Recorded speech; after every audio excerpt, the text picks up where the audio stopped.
Why get all your holiday decorations delivered through Instacart? Because maybe you only bought 2 wreaths but have 12 windows. Or maybe your toddler got very eager with the advent calendar. Or maybe the inflatable snowman didn't make it through the snowstorm. Or maybe the twinkle lights aren't twinkling. Whatever the reason, this season, Instacart's here for hosts and their whole holiday haul. Get decorations from the Home Depot, CVS, and more through Instacart and enjoy free delivery on your first 3 orders. Service fees and terms apply. Hey, Prime members, have you heard? You can listen to your favorite podcasts ad-free? Good news! With Amazon Music, you have access to the largest catalog of ad-free top podcasts included with your Prime membership. To start listening, download the Amazon Music app for free or go to amazon.com/ad-free-podcast. That's amazon.com/ad-free-podcast to catch up on the latest episodes without the ads. I can get to know my neighbors. I can say hi instead of leaping into the bushes when my neighbor says hi to me. Pretending to look at your phone. Please. There's nothing on there that you need to see right now, Craig. There might be. What if there's a really good rash video? What if somebody's removing an ingrown hair from their swamp foot? In that case, Craig, I understand. But you should tell me about it. That's community building, sir. I want to know. I want to know what's going on.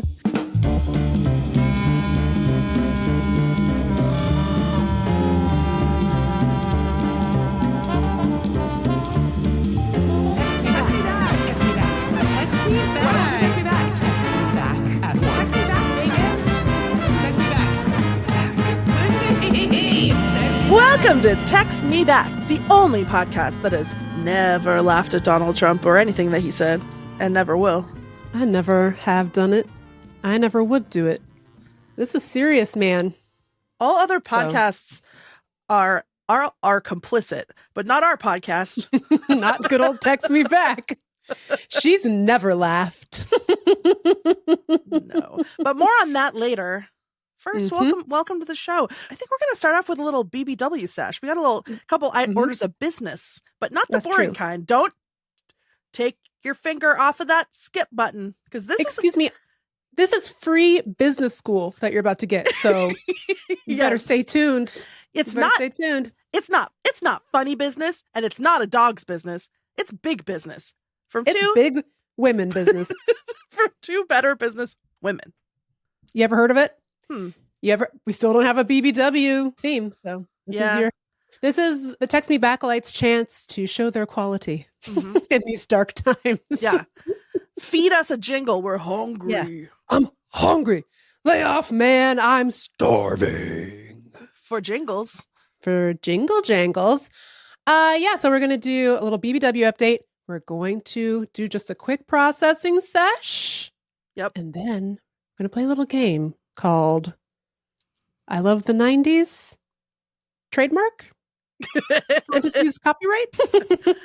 I don't think anyone's ever said that before. I think that's ours. I've never heard that phrase, so I think we're good.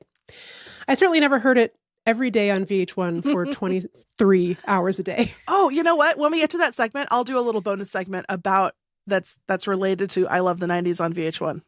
Okay. It's a little Hollywood secret, Hollywood behind the scenes. But first, here's your big businesswoman update. I will start. Big businesswoman hungry. Bump, bump, bump, bump, bump, bump. Business. Oh my God, we wrote the jingle. We did it.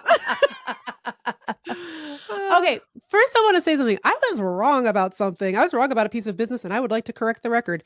So 2 months ago, Patreon emailed us and was like, you're going to have to raise your prices because Apple is mad at us, and Apple's going to start charging a fee if people sign up to support you on Patreon. So you're going to have to raise your prices. And I was like, oh my God. And so that's why we were like, if you want to subscribe to the Patreon, you should do it now, because I think we're going to have to raise the prices by like 10% or something. Then they sent an email being like, oh yeah, by the way, you only have to raise the prices if people sign up for the Patreon through the Apple, like the iPhone app. So there's a really easy workaround. Don't sign up for our Patreon through the app. Go to the website on your laptop and it will be the same amount of money, $3 $6 or $8, or $1 if you want to join the Donkey Fight Club and just support the show and get no goodies. That's an option as well. So I'm sorry if I tricked you. You can cancel. I hope you don't. But if you feel like I tricked you, you can totally cancel. But the good news is we don't have to raise the prices on the Patreon. Just sign up on your laptop, desktop, website. Don't do it through the app. Thank you. We're begging. We love you. Please. Thank you. That's business number one. If you have a Samsung Galaxy phone, do they have apps? That's what I'm hearing. I'm hearing that Androids do have apps, but I think I'm also hearing that this doesn't apply to the Android apps. I don't think it does, but just to be safe, just go to your computer. Just go to your computer. On there. It's better that way. It's a better user experience or something. I don't know. But do please support the Patreon. I don't know if you heard, but politics is really bad right now, and I'm scared, and I don't want to do it anymore. So this is me asking for you to save me by sponsoring this show with your Patreon bucks. Patreon.com/textmebackpod. I know that's crass, but this is scary, dude. It's literally so cheap, and we will do our best to carry you through these turbulent times, and on our shoulders, and buoy you with our laughs. So with our that's dumb brainworms and dookie mouths. That's for you. That's for you, baby. When RFK rounds us up and sends us to vaccine prison, we'll be there for you. We'll never stop broadcasting. You know who's hot to me? You know who's hot to me? Oh, God. Who? Guys that have unvaxxed sperm. Oh. I was really legitimately worried you were going to be like, RFK Jr. No! He's proper fit. But you know those guys on the TikTok that are like, I got unvaxxed sperm. They talk about it. Are you really? There's no way you don't know. No, I don't get any of that. My whole algorithm is like Chihuahua with the zoomies, Trixie and Katya. Well, T.S. Madison saying, not the boar worms, like over and over and over again. I will stop and watch any boar worms video. I don't care that meme reached its zenith 3 months ago. It's still good. No need to retire. My algorithm has actually taken a sad turn, and there's not so much MAGA sperm in it. It's now, I clicked on one too many dermatology videos, and now it's just, but not the regular kind, not like Dr. Pimple Popper being charming. It's like really gnarly rashes and pustules, just up and down the explore page. So have you seen the lady with the swamp foot? Yes, I sure have. And we're not going to talk about that any further. Nope. It's okay. Wild. Yep. And unsettling. You know what? Let's cut that. I don't want any of you looking that up. Next segment is business update part 2. Do you have any business? Yeah, I have 2 little updates before you do that. My first little update is that I'm going to, in an effort to pay the tax man, I'm going to reopen my cameos for the holiday season. So, and again, that's a thing. What reminded me is that's another thing where if you book it through the app, I get say I charge $50 for a cameo. I don't remember what I do charge, but it's if you book it through the app, I get $20, but you paid $50, so $30 of the dollars go to Apple, I think. So if you book it through the Cameo website, then both of us can feel good about your money going to me. I guess just don't buy things on apps. What the hell is going on? Why does this society fucking sucks so bad? I don't know. And everyone's Apple's the good one of the tech companies, right? Okay. Not really. They're stealing all my money. So, but please book a cameo. It'll be fun. I love doing cameos, and I make them way too long. You get far more than you wanted, than you paid for, really. I'll talk for 5 minutes to your relative on Cameo. And I also decided I'm going to teach a little class. Yeah. In the spring. I saw. I kind of want to sign up. No, you no. Well, you could be a special guest. Tell them about the class. It's so exciting. Yeah. So I'm calling it How to Be Funny When You're Sad. Oh, because I'm sad, but that's I'm me. sometimes funny. And it's a 3-session masterclass. Mm. And it's going to be over Zoom or some kind of app, some kind of video conferencing app. It's remote.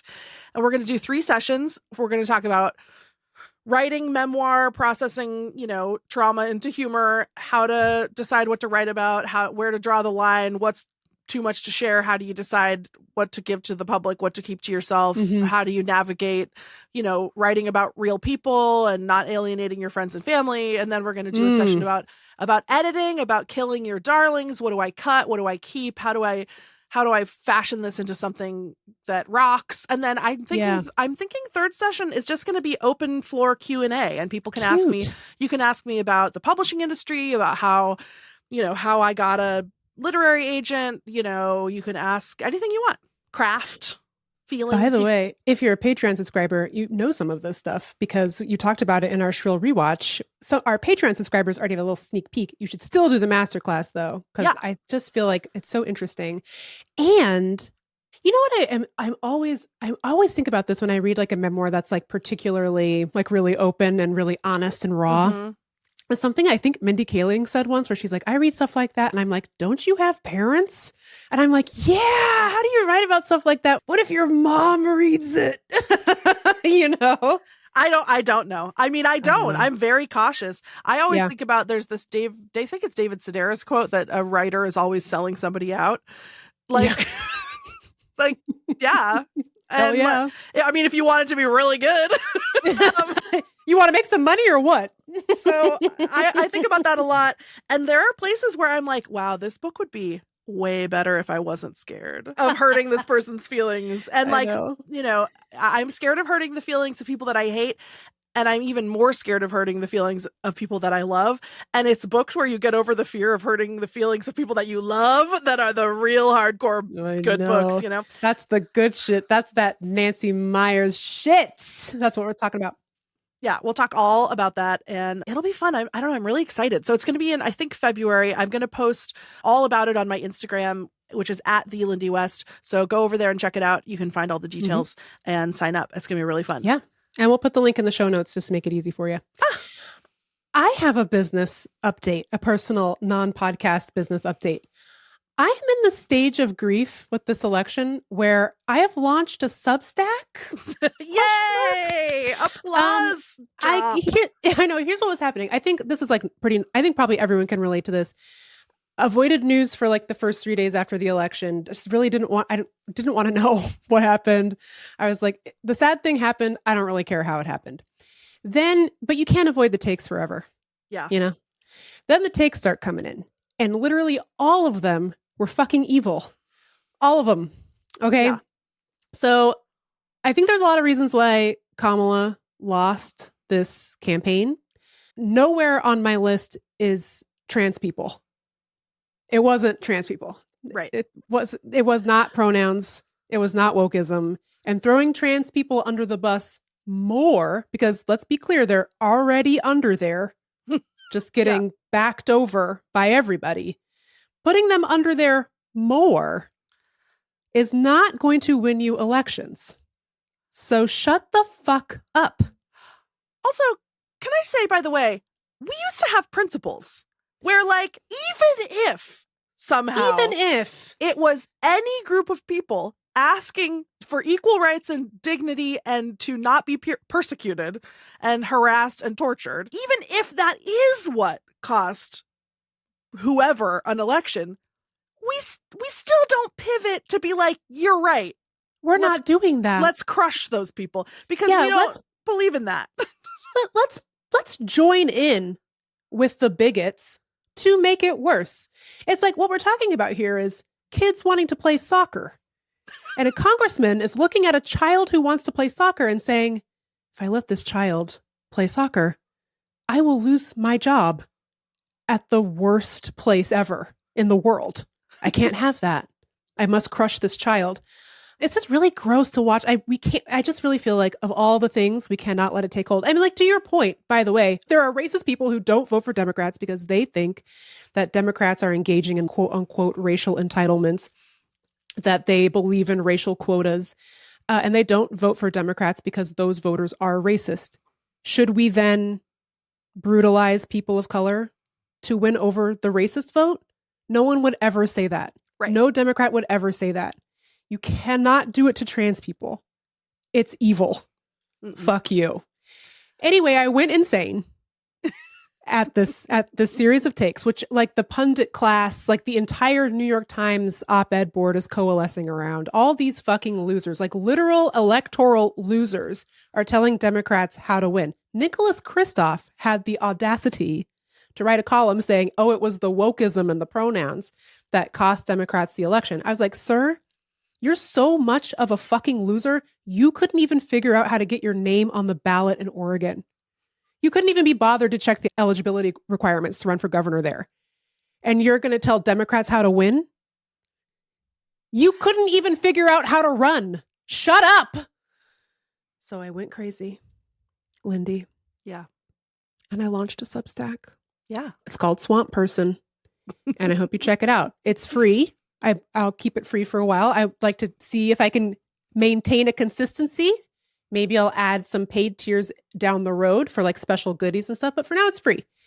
And there's going to be a lot of bad opinions in there, but nothing nothing near as bad as you're going to see on the pages of the New York Times. Meagan, we're not doing self-deprecation in the new world. It's gonna rock. It's gonna kick ass. It's really good. It's really good. It's really good. The first post went up on Tuesday, November 12th.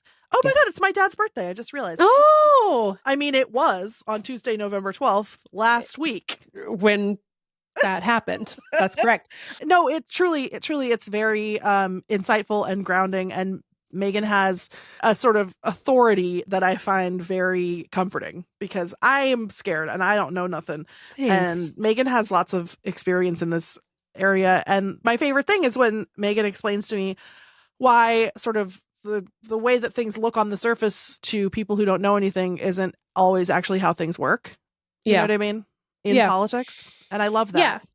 Yeah. The first post is a little bit of my vibes-based analysis on why I think Kamala lost. A couple of ideas for what we can do next. I think people should just be ready. I don't think this version of the resistance is going to, I mean, I know for a fact this version of the resistance is not going to look the same as the first go around. So in a weird way, an opportunity for us to build like a lasting resistance to fascism that is like durable. It's probably going to be a lot less about crowd sizes and millions of women showing up at the mall. And it's probably going to look like something else. And you should know now that the media is going to constantly make it about crowd sizes. Like they're already doing it.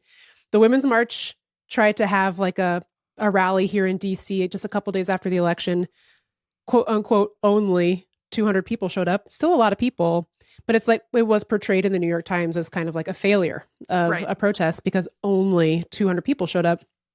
So I think we just need to be ready to rebut this idea that there aren't people in opposition to what's going on here. It just might not look like a protest. It might look like something else. It might look like community outreach. It might look like non-electoral volunteering. So that's some of the stuff I talk about in the very first post on my blog. Your really good blog, Swamp Person. My really good blog, Swamp Person. And we're going to talk about lots of stuff like how to stay engaged. I always want people to feel like you have something that you can do. So I'm going to do my best to just try to identify like things that where you can activate and feel like you're staying involved. And we're just going to get into some of the shit that I feel like they should have talked about during the campaign, but never did. And that includes the Supreme Court, because man, does that keep me up at night. Literally, I didn't sleep last night at all. Yay. Aww. Yeah. And it's also really funny, which is helpful again in these turbulent times. I have something to say. About when the left is like, let's pivot to the right. Yeah, let's become Republicans. Yeah. Yes. So I want to say that there are some parts of me that are a Republican. Specifically when I see an internet video that's just a little bit too annoying, you know? Yeah. Sometimes I'll see a video where someone's just doing too much. And then here's what I do. I forwarded it to my friend and I say, I'm a Republican. And then we laugh because we know it's not true. Yeah. And that actually a person being mildly annoying on TikTok about how they've been harmed because someone on the bus was eating a strong smelling sandwich or whatever. And Yes. that's actually that's just the way that people are. And sometimes people are annoying, and it actually doesn't change my opinion on people's civil rights. On whether they should be able to move around the world freely. Yeah. So if you too sometimes are annoyed by people doing too much, my solution for you is forward it to your friend and have a little quiet ha-ha. Keep it in the group chat. Yeah. Please. Because it's the inverse of, I don't know if this is true. It feels like the inverse of when Republicans are like, look, I have one black friend, therefore I'm not racist. Don't see one annoying Gen Alpha and be like, you know what? Actually, the boomers are right. No, honestly, that is actually well-trod ploy of right-wing media, is to find the one person from a marginalized group who actually has done something wrong. Right. And make a big show out of it. Like that person who was stealing people's luggage at the Las Vegas airport, I believe they were non-binary. Yes, or something. I think so. Yes. And the whole story was like, you see what the non-binaries get up to. They love to steal luggage. Meagan, what's the deal with that? I don't know why they stole the luggage, but that's it's obviously not fair and it's evil and wrong. But like that's what they do. It's like they're just trawling online to find the single instance of a trans person being mean, like actually being objectively rude or doing something inappropriate, and then it's like you see. And so we should not fall into that trap of being like, oh my God, the teens are saying I can't refer to a group of people as guys because that's not gender neutral. Yeah. Which does bother me, but I've given it up because who cares? Yeah. Who cares? It truly doesn't harm me at all. And never in a million years would I say I'm mildly annoyed. You know what would help is global fascism. And you know what would work? It's just, letting women die in the bathroom of a McDonald's. I think what that makes a lot of sense. Yeah. That's what would fix it for me. Yeah. So let's not do that. But don't steal luggage. But by the way, if you're mad about a trans/non-binary person stealing luggage, but you don't care when the 4 billionth youth pastor gets arrested for sex crime. Yeah, check this out. What was the overall annual number for wage theft last year? Right. Was that was it the trans CEO of Amazon who was stealing my wages, making me piss in a bottle? I don't think so. I think that was the Sis. How was it the trans corporation of Apple stealing 30 out of my $50 for every cameo that I do? I don't think so. That was a Sis corporation. Answer the question, Sizzler. Okay. So that's our business update. I hope that you subscribe to our Patreon, patreon.com/textmebackpod. You subscribe to Butt News, by the way. You should do that. Yeah. Subscribe to Swamp Person. And tell all your friends about Swamp Person. It really is it's gonna get you through. I can promise you. I hope so. Yeah. I just feel like I need to feel useful. So I'm just trying to convey as much information as I've got so that we can kind of move forward together. So I hope you subscribe. Again, it is currently free. And then sign up for Lindy's masterclass and then buy your loved one a Lindy cameo. Do it on your desktop, please. Give this woman her money. This is the big Palalala passport return campaign. If you want me and Meagan to go on an international podcasting tour, which is definitely on the table. Excuse me. By the way, we do get messages from people being like, oh, come to Canada. Guess what? I can't. We can't. You need a passport for that. You can. I can stay here. I can. I'll Zoom Lindy in from the venue. Yeah. So that's our business. That's our business update. Thank you for supporting 2 cottage cheese headed BBWs. We love you guys. And when we return, I forget what we're going to do. I remember. Are we processing? We're processing. Or are we moving on with our lives? We're processing. I have one little sweet thing to say. Yeah. Okay.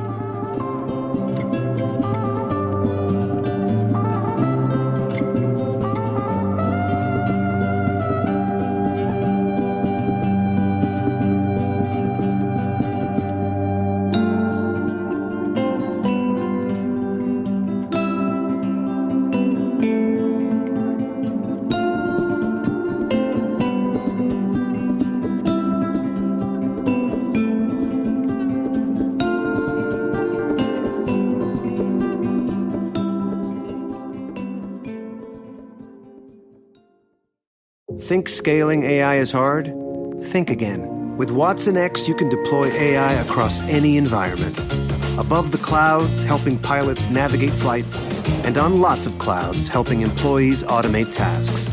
On-prem, so designers can access proprietary data, and on the edge, so remote bank tellers can assist customers. Watson X works anywhere, so you can scale AI everywhere.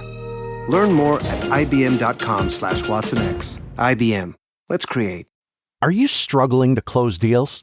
Cold outreach is wasting the time of both the buyer and seller at every stage, especially when sellers are using shallow and outdated data. Your organization can overcome these challenges with technology that translates comprehensive, high-quality buyer data into real-time insights. These deeper insights empower sales reps and teams to adopt the habits of top performers, which leads to better outcomes, like more pipeline, higher win rates, and larger deals.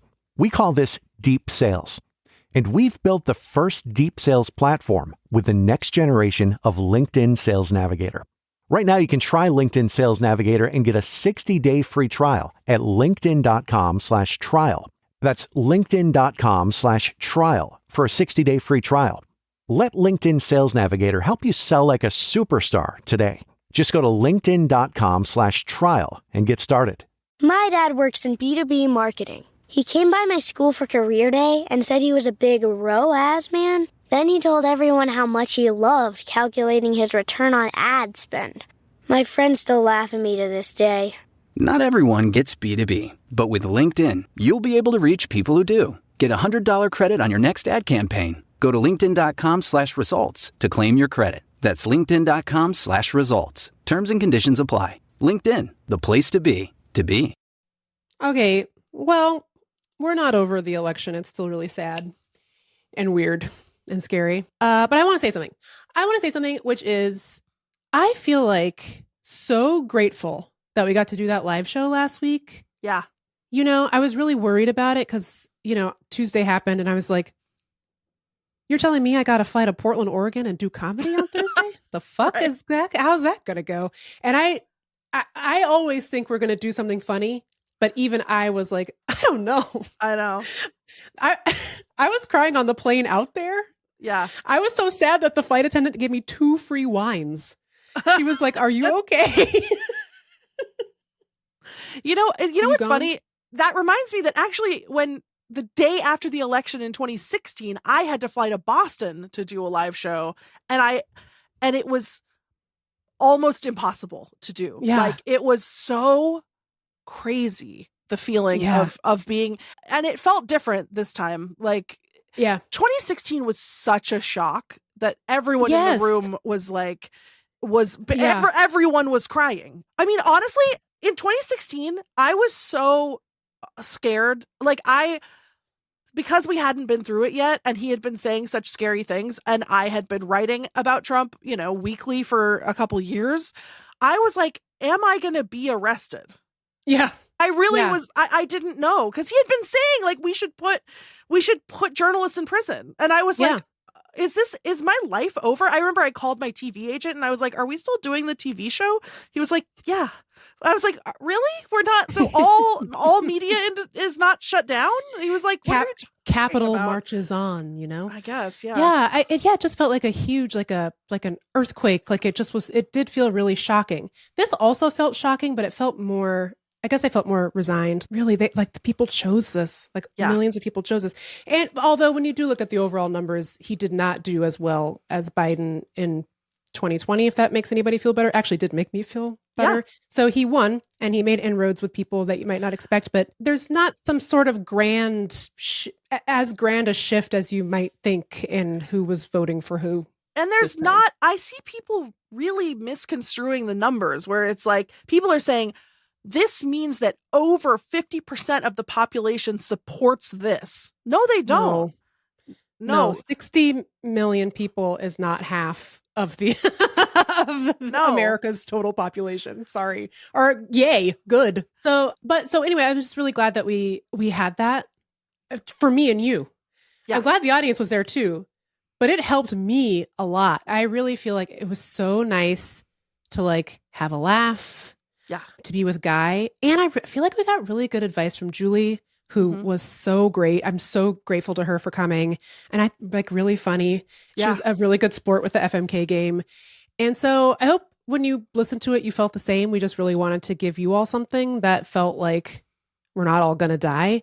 And to be totally honest with you, I wanted to give myself something that felt that way. And so I'm really glad that we were able to do it. So that's my process as we kind of like figure out the next steps. I really recommend not isolating yourself right now. Because for me, even if you're like a classic introvert and sometimes social interactions can drain you, I think it's really important to try to like stay connected to people. And that's what that was. That live show was that for me. So just to do Corny Tyme for 1 second. Yeah, I think that's totally true. But like, if you're just measuring in terms of like making podcast, like that was a really good show. And it felt like it was one of those special moments where it felt like we got to do something that mattered with this podcast. Yeah. And I'm really proud of it. Just like when we ranked all those snakes. Yeah, correct. Which we still have not done. Correct. Yeah. So I hope that this show continues to be a nice little thing for you all. Because it is for us. And so my Corny Tyme is related. I had therapy yesterday and I hadn't, just due to scheduling conflicts, I had not seen her in probably, I don't know, 2 months, maybe 6 weeks at least. So she was just like, "How are you?"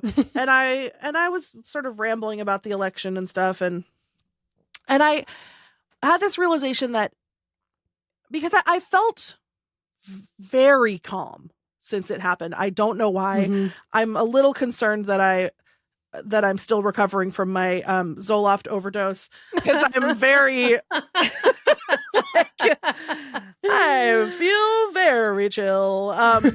But then I was thinking there was this energy in 2016 and throughout the Trump years, part one, where there was this sort of first time activist panicked energy, especially with and maybe this is just, I'm saying especially because this is just something that I can personally speak to, but especially among white women who were like, oh my God, okay, I have to start, I have to start a movement. I have to start an organization. I'm going to personally fix this. I'm going to save the country. I have to do it. It's happening. I'm being affected by politics. Yeah. And obviously in certain ways that's good, but it's also, it didn't work, and it sort of obscures the fact that there are other people who have already been doing this organizing work for a long time and know how to do it a lot better than a white lady who just heard the term organize for the first time or whatever. What feels different this time is I'm not feeling that same thing because we've all already been through this. Mm-hmm. And it's given me some space to think about what my role is and feel confident in the fact that my role is to continue to do the things that I am good at, which are things like this podcast and things like my job and the kind of writing that I do, and that there is value in that in this landscape, that there is value in giving people something to lift them up a little bit, feel a little bit less alone, feel a little bit more grounded and connected to other people. And that does have value. I don't have to be the white savior of the country and go do everything. And feeling like you have to do everything is totally overwhelming, and it is a recipe for despair because you can't do everything. You can't. You really, I've been trying to remind myself of that over the last week, is I can really only focus on what's in front of me. I cannot catastrophize. I think it's good to be prepared and to think about what's going to happen next and to take some of Trump's threats seriously. But right now, I can do this little 7x7 square in front of me. I can't do anything about the Supreme Court right now. Right. We're going to need to eventually, but I can't do that right now because you're going to do everything to death, like straight to the grave. If you try to do it that way, it's just not going to work. And I want to say something else too, because not to like overstate anything, but like there's a reason that authoritarian and fascist movements go attack the arts, because it is important and people do care. People do get information from writing and painting and music, and they feel togetherness and community when we're enjoying art together, whether it's a podcast made by two crones, or if it's a book, or if it's, the hammering man across the street from the lusty lady, all art. And there's a reason that they go after it. It's because they don't want us to have connections, and they don't want there to be like popular dissenting voices. And so I think you're right. I think it's okay to focus on what you're good at. And I think people will try to like minimize it as not important, but it is. If it weren't important, there wouldn't be this long, rich history of fascists burning books and art and records publicly in the street so that everybody can see it happening. Yeah. And another thing that I've been thinking about since we've been talking about, community engagement, get a mask, put a mask on, and go to a live show, go see music, go dancing, go do stuff. I mean, my husband is a musician, and the way that I have seen crowds tank since COVID, and I get it. I don't like to go to stuff, but I think for the first time in my life, I see what it means for that to die in a really, not just in a financial way for my family, but like in a more abstract way for a community. We've got to fight the robots as well. And one way to fight the robots is to go to see live stuff. Like, don't let the robots decide what to serve you to the best of your ability. Just try to avoid it. I know it's not totally possible, but that's all part of it too. They're just like making, the powerful people who are in league with Donald Trump are making these creative choices for you. Right. You have to be careful. And go spending time in a room with other people from your community reminds you that there are other people in your community. And it's I think isolation is really bad for progress and movement building. So anyway, just something to think about. I think that's right. The last thing I would add is I don't really believe that the Seattle freeze is a thing, or at least I think it's at least partially justified. It's this idea that people, if you move to Seattle from somewhere else, people from Seattle are mean to you when you move there. I think it's just like people are sensitive about people coming into the most beautiful city in the world and ruining it. So I get it to an extent. But here's what I will say. Every time I go back home after living and being on the East Coast, interacting with you Pacific Northwesterners is so awkward. It is okay to talk to somebody you don't know. It is okay to say, I remember when I moved from Seattle to St. Louis for law school, I was walking my dog Hank, and this man, never seen him before in my life, says, "Good morning." I thought I was under attack. Nothing like that had ever happened to me in my life. A stranger saying good morning. I looked up, I thought he wanted to fight or something. And you know what? No, he was just my neighbor saying good morning. It's normal. The whole country does it. So what I'm saying is give it a shot. If you see your neighbor, try saying good morning. Maybe build up the practice of talking to people who live on your block. Yeah. Something to think about. There's a lot of scary sort of messaging out there, and I understand why it's happening, and I'm not saying that it's incorrect, but there's so much that I see swirling around right now that's learn to farm, learn to hunt, learn to fish. Go off grid. Get swole for the revolution. And it's get back in the gym. You know what? We all love a little, prepper fantasy a little bit. Oh, wouldn't it? Look, I live out in the middle of nowhere. Wouldn't it be cute to have some livestock and create a little compound? Of course it would be cute. Yes, sure. You know how much work that is? You know how much like poop shoveling that is? You know how much fixing a fence post that is? Realistically, I'm not doing it. I'm not doing it. And by the way, as we've already established, you can't just have one donkey. No. You have to have two so they can keep each other company and team up to fight the cougars. Exactly.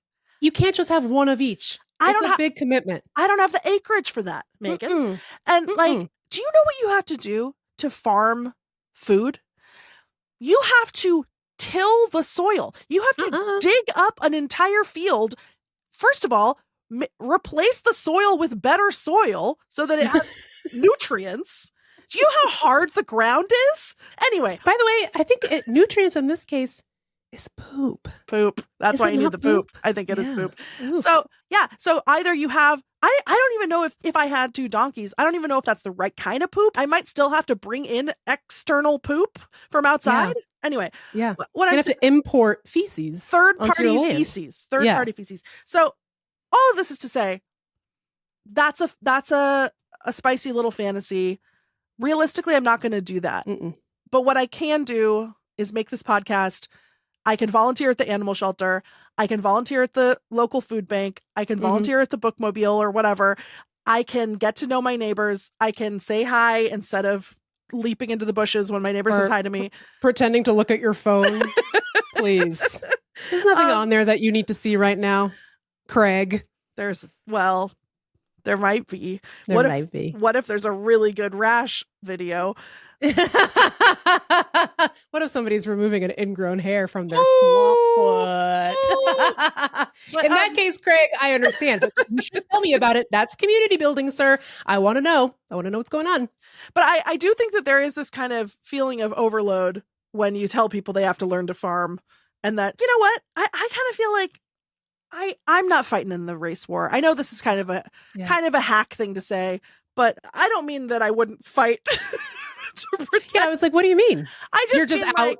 You're like, well, I'm good. So no, I just mean, I don't think I'm making it past the first skirmish. Oh no, I'm a very slow runner. Yeah, I just mean, look, obviously I will fight to protect my loved ones and community members. Okay.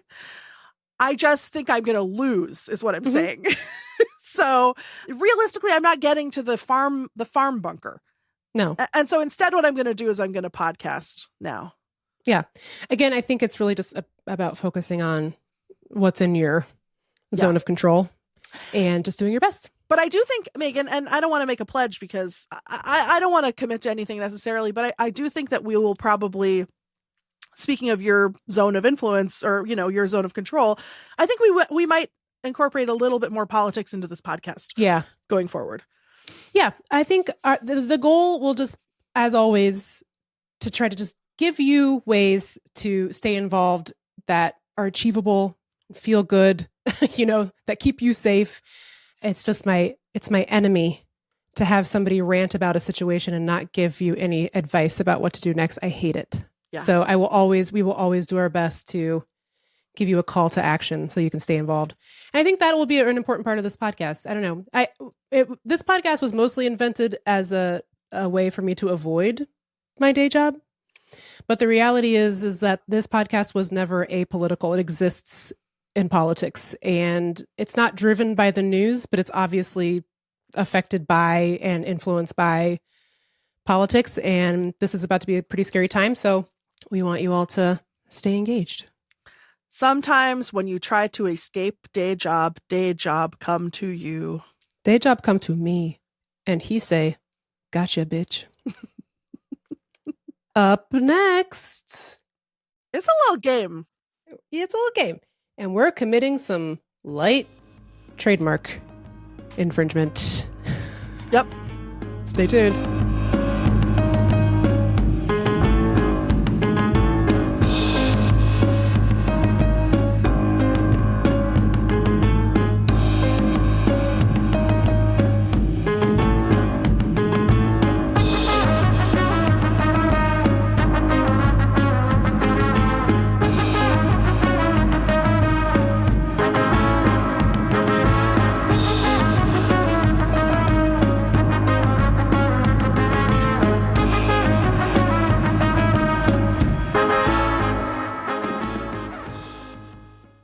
Bombas presents unsolicited gifting advice. Number 1, if they say not to get them anything, get them something. 2, underwear is a great gift, just not for your boss. And 3, those absurdly soft Bombas socks and slippers you've been eyeing for yourself, they'll love those. And the fact that for every item you purchase, another is donated to someone who needs it, they'll love that even more. Go to bombas.com/Wondery and use code Wondery for 20% off your first purchase. That's bombas.com/Wondery, code Wondery. You know that feeling when your favorite brand really gets you? Deliver that feeling to your customers every time. Memorable moments like these are key to building your business and your brand. Klaviyo turns your customer data into real-time connections across AI-powered email, SMS, and more, making every moment count, so you can continue to build smarter, more meaningful relationships with your customers. Build smarter digital relationships with your customers and make every moment count with Klaviyo. Learn more at klaviyo.com/BFCM. Do you have it? 90s. So I was thinking, okay, here is the origin of this segment. And Yes. segment is a strong word. We're using that very loosely. What happened was I thought of something yesterday and I thought, oh yeah, Okay. I want that back. Why'd that go away? And then Yeah. I thought, I'm going to talk about this on the podcast. And then I thought, let's make it a game. Okay. So it's something that we had in the 90s and then it went away and I don't understand why. And we're calling this segment, We Love the 90s.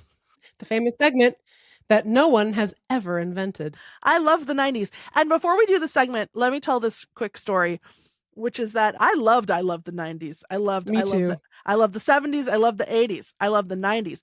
And then in maybe 2012, 2013, your girl was contacted by VH1. Video Hits One? Robert Video Hits One himself. Wow. Himself? Yes. Yeah. And he said, girl, we want you to be on I Love the 2000s. They were like, we're bringing it back. We're doing an I Love the 2000s. And I was like, great. This is my calling. This is my moment. I flew to LA. They did not pay for me to do any of this. I flew to LA. I stayed with my friends, Jeff and Laurel. They have, I believe, 3 cats. I am horrifically allergic to cats. I slept on their couch with a cat on my face, essentially. I Love the 2000s sent me a document with all of the topics that we would be talking about. I spent a couple days on the phone with Aham writing jokes for it. God, I wish I could find that. You know, I wrote a couple jokes for every single thing. I think Jeff and I wrote some jokes. Jeff's really funny. And I'm just like popping, you know, allergy medicine. Oh, I thought you were popping joke gold. I was also popping joke gold outward. I was popping allergy medicine. Zyrtec inward. Inward, yes. Gotcha. And okay. By the time I got to the taping, I don't really know how to describe this, except it was like the cat dander had sort of accumulated inside me, but it was being suppressed by the medication. But it had reached a tipping point where, you know how your body is a series of tubes and bags? Yes.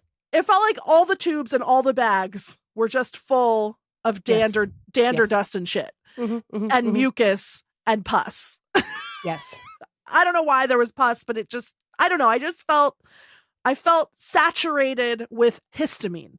I was, and I think the suppressing every sneeze, suppressing every cough, every drop of water that wanted to come out of my eyes, it all stayed inside. Ugh. And I didn't let any of it out. And then it festered in there and it turned into some kind of bronchial disaster. Ugh. So I go to the VH1 thing. I am basically like in a famous classic fugue state, like we talk about. Like I am barely conscious. One of my soupiest days of all time. And then I get there and they're like, oh, we gave you the wrong list. We're not taping any of those subjects today. No. I know. What? So then I sit in the chair. I didn't have contacts at the time. They were like, you can't wear your glasses. So I have to take my glasses off. I can't see anything. I can barely hear because all my sinuses are solid. I can't smell. I can't breathe. I can't see. I can't taste, which doesn't really matter, but it's just an extra layer. And then I had to ad-lib jokes on topics that, they would just throw something out. They'd be like, balloon boy. And I'd be like, well, he was a boy who went in a balloon. He certainly was in that balloon. Or was he? And I don't remember. I mean, I would honestly love to see the footage if anyone works at Video Hits One. But so I was there for hours, by the way, sweating under the lights, just like wet pig woman, hours of trying to, through the thickest fog any brain has ever encountered on the high seas, pea soup fog. And then I go home and I'm sick for days, as all of the cat drains out. Yeah. And then eventually a couple months later, maybe the show comes out and I watch, and they do 10 episodes, because it's 10 1-hour episodes. Yeah. Because they do one for each year.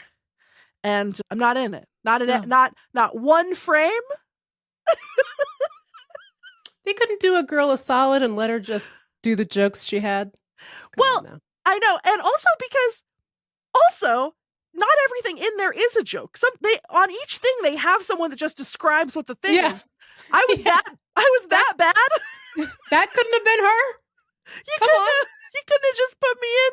Look, I know that I was like, it felt like I was wearing one of those inflatable sumo suits. You know what I mean? Both physically and emotionally and medically. Like I just was. Yes. I was sort of buried in a coffin of, dander and sadness. So like I get why I didn't make the cut, but it almost felt like creedthoughts.gov or whatever. Yeah. Like they just like pretended to have the camera on. It wasn't even on. The mics were off. Yeah. They felt bad when I got there. So that was my first TV appearance. Ugh. Not her last. Ow. But not my last, thank God. So anyway, VH1, if you're listening and you have that somewhere, I would love /hate to see it. I have another stupid thing I want to say about it, about those series is I'm grateful for them. Like that they provided kind of critical historical context, like pop cultural context, so that you could like operate through life knowing what things were and what references were. Yes. These days, and again, not to take a dump on Gen Alpha because they've got a rough road ahead. And meanwhile, we're the opposite, where like there's no reason that I should have known that John DeLorean had a little problem with the cocaine. Except that Michael Ian Black said it.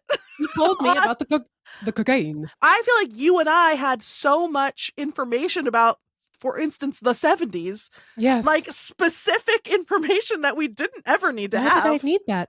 Why did I need that? Why did I need a whole rundown of Tony, Orlando, and Don? Right. Tink, tink, tink, tink. You know what I'm saying? Nobody needs that. But I value it. Another thing too, if I don't know something, I am not announcing it in a TikTok comment. I'm going to look it up first. No. Jesus. Show some decorum.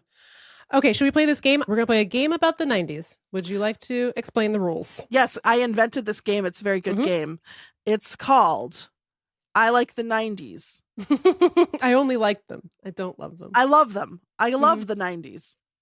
A phrase I invented. Basically, all that's going to happen is I thought of this thing from the 90s, and then I thought it would be funny if I said it to Meagan one word at a time to see how fast she can guess what it is. I have one too for you, and I've written mine down just on the off chance that we have somehow picked the same thing. I just think that would be funny. Okay.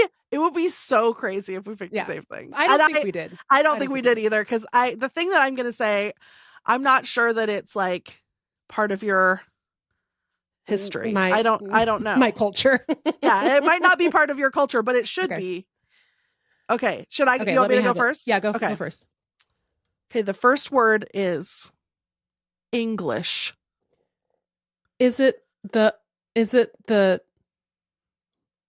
Oh no. Those are Australian. I was thinking of Australian toaster biscuits. Okay, where did those go though? That's where did those go? They're not like those hard English things. Remember those? Yes. Remember Okay. Well, English. But you're on the right track though. Okay. Because the second word is muffin. Oh. My mind is going to McDonald's. God. English muffin is tickling something in my brain, but please continue. Do you want me to tell you? Yeah. The third and final word is pizza. English muffin pizza. Where did it go? Why did we stop doing it? I'll tell you know what? I'll fucking tell you what happened. They put pizza on a bagel. And when you have pizza on a bagel, you can have pizza anytime. See, that's what happened. That's fake news. That is the idea that a bagel is a better delivery system for pizza than an English muffin is false. It's insane. There's a fucking hole in the middle. Okay. It's hard and chewy and thick. An English muffin cradles the sauce. It's crispy, crunchy. And when pizza's on a bagel, you can eat pizza anytime. Doesn't make any sense. No. And the bagel pizza eclipsed the English muffin pizza in a cruel, I don't even want to say bloodless coup, a violent coup. Many died.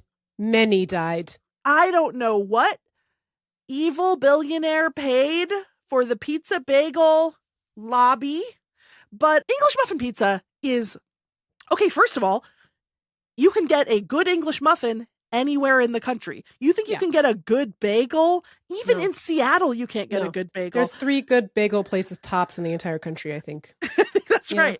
So it's just, I'm not even gonna address this. Pizza bagel, look, will I eat a pizza bagel? Yes, Of course. Don't be stupid. Right. Don't be stupid. But if it's Friday night and your mom didn't plan anything for dinner, but she's got a bag of English muffins and some pre-shredded cheese and a jar of tomato You went sauce. pre-shredded cheese. We did this like a Kraft single. Oh, that's good too. Mhm. Yeah, see? Mm-hmm. Toss that in under the frickin' broiler. Throw some little pepperonis on top. Come on. Come on. And then if you have a little extra time to prep, obviously get a Boboli, which thank God is not out of business. You can still find them. And I don't know why the Boboli fell out of fashion. And people are just you're buying a ball of dough. I know. It got like bougified wherever Boboli. I'm going to get my own fucking dough ball and make it in my backyard wood fire oven. Shut up. It's not better. It's not better than the Boboli. I'm so sorry to inform you. Just fucking suck it up, swallow your pride, and swallow the Boboli. And swallow the Boboli, baby. But Boboli aside, English muffin pizza. It's so easy. It's so satisfying. My mom used to make it for me all the time. Cute. And I never make it for myself. Why? You know what? I'm going to go do that actually right after this for my lunch. Great. Let's not delay. But here's mine. We did not pick the same thing, by the way. But I was just thinking about this after we talked about this segment earlier. I will start. Okay. Box of wine. Box of wine is making a comeback, though. I know. People used to take a shit on Franzia, but now boxes of wine are all the rage. Yeah, it's because everyone's broke. Yes. And drinking a lot due to sadness. Yes. Okay, box tops for kids. So, that is a good one, but no. Okay. What's the next word? Car. Boxcar children? Yes. What happened to them? It just. And by the way, why did we love those books so much? They were homeless. And they lived on a train. And I was like, ooh, what's going to happen to Beth next? It's like the fucking same boxcar. Dude, I swear it's the same impulse as people who are like, I can't wait to farm on my compound. It's like, people think that it's going to be fun and glamorous. romantic. Yeah. And like hashtag van life. Like, I'm going to get a Sprinter van and put a fucking... You have to empty your own dookie out of that thing? I'm not doing that. But here's what I am saying. What sounds satisfying to me right now is riding the rails, baby. Never to be heard from again. And so when you brought this segment idea to my attention, I was like, I'd like to go with the children, with my bindle, and just ride that boxcar from here to Los Angeles or something. Go hop I don't on there. know. Yeah. I mean, do people still do that? Are you allowed to do that? Is it like illegal? Ride the rails? Yeah. I don't know. I mean, they must, right? Like it's still they must places. Anyway, shout out to Henry, Jesse, Violet, and Benny. Come on back to us, dude. I'm trying to get on that boxcar with you all. Yeah, I think I only ever read maybe the first one. I know I had the first one, and I know I loved it. I don't know why I didn't read the rest. But the story is like basically they're sort of orphaned, and then they find a boxcar like in the woods. I think it's like a band, like it's not on the tracks. Yeah, it's not, but still, I think with some elbow grease and dedication, we could get it onto a track and get them out of here. Definitely. Yeah, they are orphaned and running away from a grandfather they have never met but think is cruel. By the way, these kids are 14, 12, 10, and 6. Ooh. They live in a boxcar. And I read that and thought, nice. I said, it's hard to see others living your dreams, you know? So yeah, I was definitely, you know what what book I loved? I don't know if you ever read this, but you should. My Side of the Mountain. Did you read that? No. Okay, well, it's about this boy. He's not even orphaned. He just is dissatisfied. And he's like, I gotta run away. And he's I think 14, and he runs up into the Catskills, where he builds himself a little house in a hollow tree. He trains a falcon to hunt for him. And then he gradually, over the couple years he's up there, he builds like a mill, and he does all his, he does a full, like those guys that you see on Instagram who are like, building a house out of mud in the Russian forest or whatever to like an ambient soundtrack. Yeah. But he does it, and he's my age. And so probably I could do it, and probably I should do it, and I want to. He collects acorns, and he roasts them in his oven that he builds, and then he mills them with his water wheel. And then eventually. And that's more satisfactory than living in a house? I know, right? And then eventually someone, it must be his grandpa or something, I can't remember, someone just finally comes out there and is like, all right, come on, stop. Dog, what the fuck are you doing out here? And then he's, okay, I'll go home. This is a safety issue. It's just like really quickly too. It's kind of like, it's not totally the same. It's kind of like Hatchet. Did you read Hatchet? Where the kid I guess his plane crashes and he survives with naught but his hatchet. And I was like obsessed with that too. I was like, why was I so obsessed with escaping to a remote? It's so weird. I mean, we really romanticized survivalism, and I don't know why, but I watch a lot of survival TV now. I watch a lot of Naked and Afraid and Alone. Alone is the peak. And you know what you learn when you watch that? Don't do that. No one can do it. No one can do it. Even the most experienced survivalists are so fucked up. Yeah. Because just ask Bear Grylls. He's not having a good time out there. He's making money. That's why he's out there. Come on. The people who make the coziest house on Alone, who are the very best at it, you look at their house and it's horrible inside. It's actually not cozy, and it's just dirty and wet and cold. Yeah. And then all they eat is bugs, because you know what? You're not taking down big game. One guy ever took down big game, and and even if you did, what are you going to do? You're going to skin the animal and butcher it?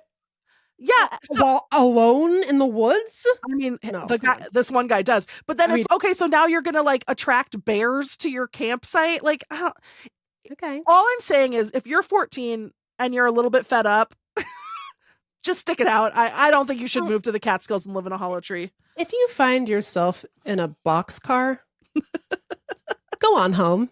Apologize to your parents. Or your grandpa that you think might be mean. Get a grip, if you don't mind. So that is our famous game. I love the 90s. The phrase that we invented. I hope you like it. If you have something you wish would come back from the 90s, but don't be like, oh, I wish Clean Air would come back. Shut up. That's annoying. Send us your ideas of what we should bring back from the 90s through magic, I guess. We'll just do it that way. Yeah. And I want to say also, don't be annoying. And also think outside the box.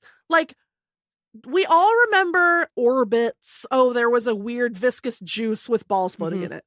I want you to remind me of things that I forgot about. Yeah, don't say caboodles. Caboodles had a resurgence in the 2020s. So don't say caboodles. Say something else. We will invite you to play our game, but we will police your answers. And the rules are opaque. And if you violate them, we will be mad. Yes. This is not First Amendment absolutist game.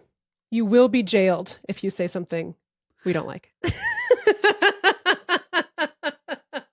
No, just tell us what you like from the 90s. And if it's funny and it little scratches the itch in our brains, we'll share it on a future episode of the show. Oh, here's an example. If your answer is the TV show Hey Dude, great answer. One of my favorite things from the 90s as well. But I want a little more than that. Tell me, what was your favorite episode of Hey Dude? Is it the one where Mr. Ernst hits his head and thinks that he's his high school alter ego T-Bone? Because that's a good one. Is it the one with Captain Lou Albano? A great one. You know what I mean? Give me a little something extra. Yeah, give us a little juice. If you know, Meagan, no one has expressed interest in playing this game, and we're really making a lot of demands. We're being so mean about it. No one is going to send in anything. It's also not a game. It's not a game. We're doing what we always do, which is saying, give us a call at the Best Friend Party phone, 703-829-0003. There are no prizes, and it isn't a game. We're just curious. What did you like from the 90s? What would you bring back? It could be anything. It could be caboodles. Why did I say that? I don't care. I love caboodle. Who didn't want a caboodle? Anyways, let us know. Or dear textmeback@gmail.com, or, send us a little DM on Instagram at textmebackpod. Thanks so much. We can't wait to hear from you. We love you so much. Thanks for being in this world with us. We can't wait to hear from you after we just spent 5 minutes being like, don't send us anything stupid. Idiots. Don't say combos. They still have those. They still exist. That's erasure. Okay, coming up, the show's going to be over. Stay tuned.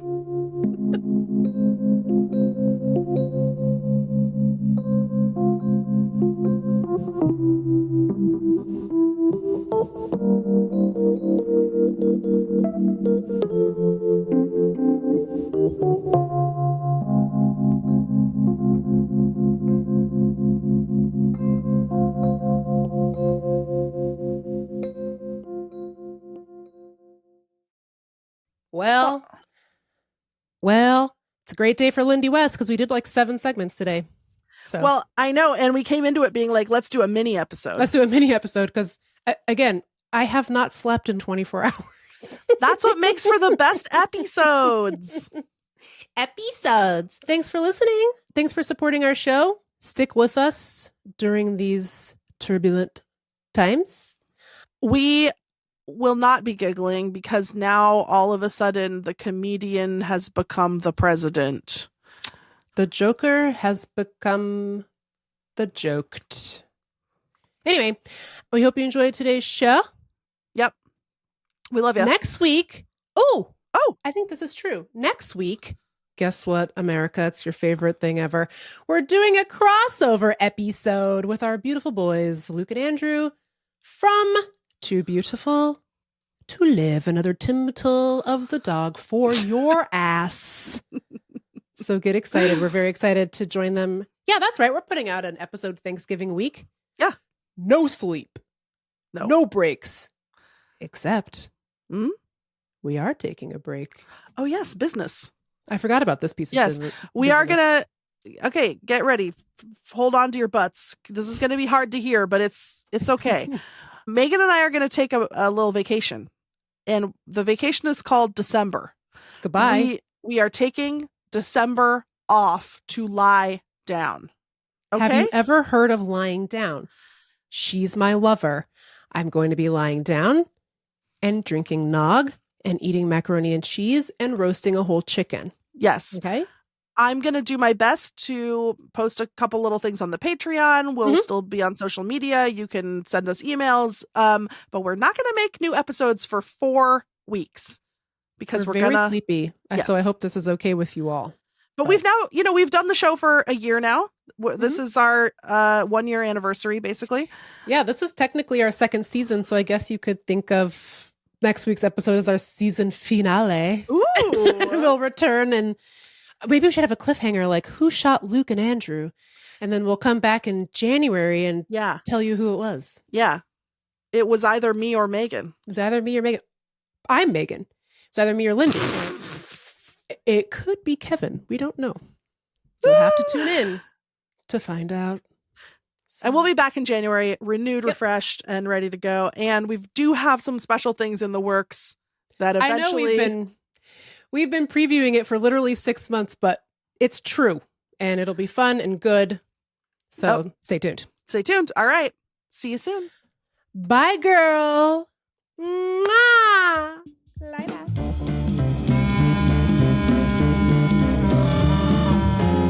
Thank you so much for listening to Text Me Back. If you like the show, please tell your best friend about us. Be sure to rate and review us. It helps people find the show. And most importantly, please support our Patreon so we can keep making this. It's patreon.com/textmebackpod. Text Me Back is a production of Meagan and Lindy, proud members of the BFF Network. Our senior producer is Meagan Hatcher-Mays.